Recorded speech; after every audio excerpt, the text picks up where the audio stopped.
Boa tarde, caros conterrâneos. Hoje vamos falar um pouquinho sobre as características básicas da epopeia clássica, página 30 a 39.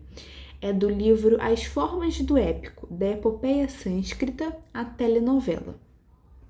Bom, a matéria é Matrizes Clássicas grego. Como eu disse no outro vídeo, essa é como se fosse uma parte 2. É um complemento do outro. É interessante ver os dois juntos. Um logo depois do outro, mas não tem ordem certa. Só assistam porque é interessante. Características básicas da epopeia clássica. Contexto geral. As epopeias clássicas constituem os pilares da literatura ocidental, representadas sobretudo pela Ilíada e pela Odisseia, atribuídas a Homero, e pela Eneida, escrita por Virgílio. Enquanto os poemas homéricos carregam o peso de uma tradição oral antiquíssima, cercada de debates sobre autoria e transmissão, a epopeia latina apresenta autoria e contexto bem definidos, sendo a expressão política e literária da Roma de Augusto. Apesar de distantes no tempo, essas obras dialogam entre si, formando um conjunto que define o gênero épico clássico. Embora haja debate sobre a autoria homérica, se Homérico realmente existiu ou se foi uma tradição coletiva, não há dúvida quanto Virgílio. Mais importante do que saber se Homero existiu é entender que os poemas homéricos representam o ápice de uma longa tradição oral e coletiva. O que é uma epopeia? Do ponto de vista etimológico, epopeia deriva de epos, palavra narrativa, verso, e poiel, fazer, criar. Portanto, epopeia seria uma criação narrativa em versos. Forma fixa, ela é escrita em hexâmetro dactílico, verso longo e solene.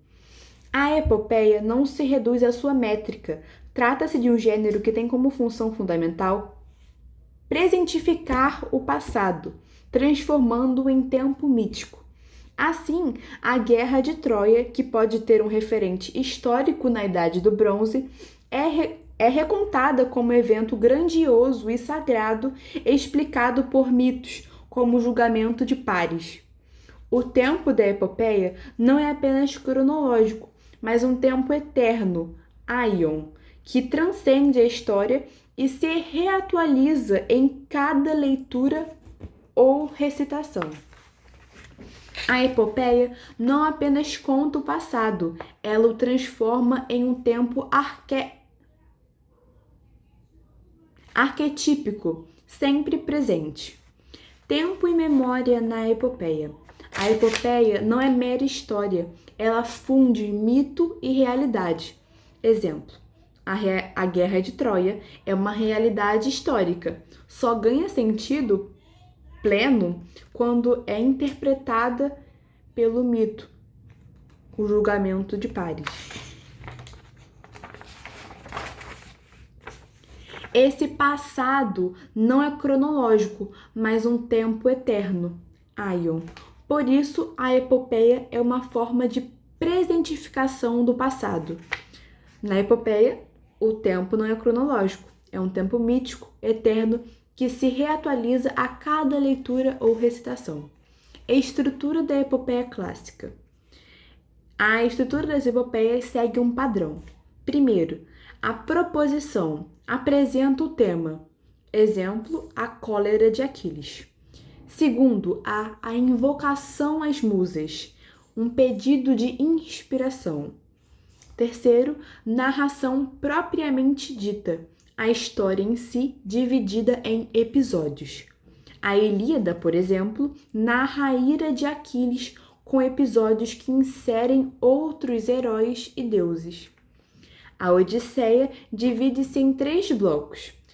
Telemáquia, que refere-se aos 4 primeiros cantos que narram a história de Telêmaco, filho de Odisseu em sua jornada para encontrar o pai desaparecido, e as aventuras de Ulisses, além do retorno a Ítaca, começando no meio da ação, em médias res, para depois recorrer a flashbacks. A Eneida, de maneira semelhante, inicia-se já em meio às viagens de Enéas e mescla a linearidade da Ilíada com a estrutura episódica da Odisseia. Esse entrelaçamento mostra que a epopeia busca sempre articular a multiplicidade dos fatos sobre a unidade de um tema central. A estrutura épica busca sempre a unidade de ação. Por isso, até os episódios paralelos são costurados em torno do tema central. O narrador épico. O narrador épico desempenha papel decisivo. Ele é onisciente e onipresente, ele sabe de tudo, ele vê tudo. Registra os acontecimentos sem julgá-los, mantendo-se distante e objetivo.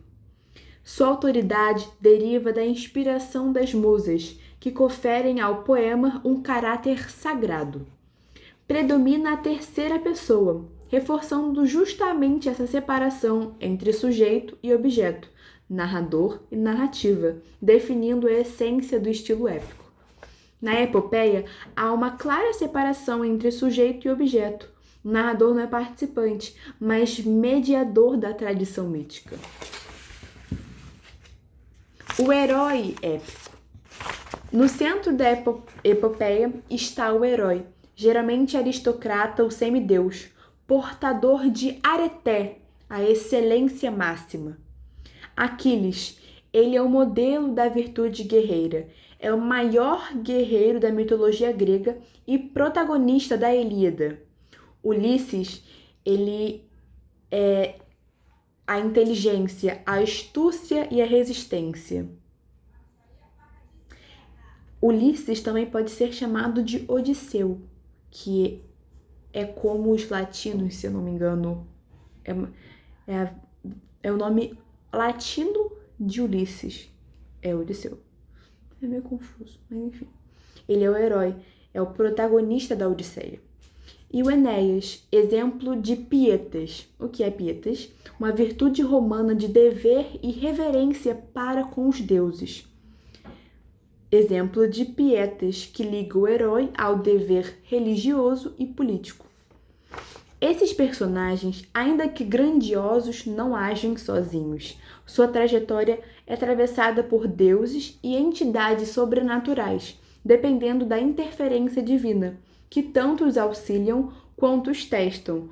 O confronto com monstros, deuses, seres sobrenaturais, sereias, cíclopes, Circe e provas impossíveis marca a passagem do homem ao status de herói.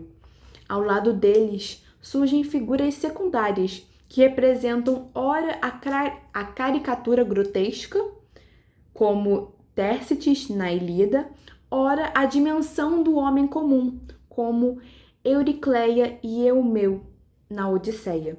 É importante notar que os personagens épicos não evoluem psicologicamente, mas permanecem estáticos e definidos por atributos fixos. O herói épico é sempre maior que a vida comum, mas nunca maior que a vontade dos deuses. Linguagem da epopeia. A linguagem da epopeia acompanha a grandiosidade da forma. Recursos principais: epitetos fixos. Aquiles, o de pés ligeiros. Metáforas e comparações, muitas com animais e forças da natureza. Repetições e fórmulas, é um reflexo da tradição oral. Uso frequente do discurso direto, conferindo vivacidade e intensidade à narração. Assim, a epopeia equilibra solenidade, oralidade, monumentalidade e ritmo. Ela repete para eternizar. Função da epopeia.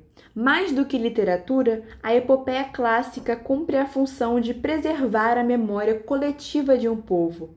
Ela celebra heróis e acontecimentos que, ao serem narrados, deixam de pertencer ao passado para tornarem-se patrimônio eterno da comunidade e modelos de identidade cultural. Em outras palavras, a epopeia não recorda, mas consagra.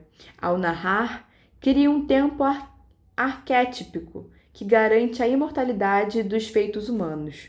Se a história é escrita pelos vencedores, a epopeia é recitada pelos heróis e lembrada pelos povos. A epopeia clássica não é apenas um gênero literário, mas uma forma de eternizar valores, heróis e a identidade de uma civilização. Ela mistura mito e história, sagrado e humano, passado e presente. Ao narrar, ela não apenas conta, ela consagra. Foi isso, espero que tenham gostado e até mais.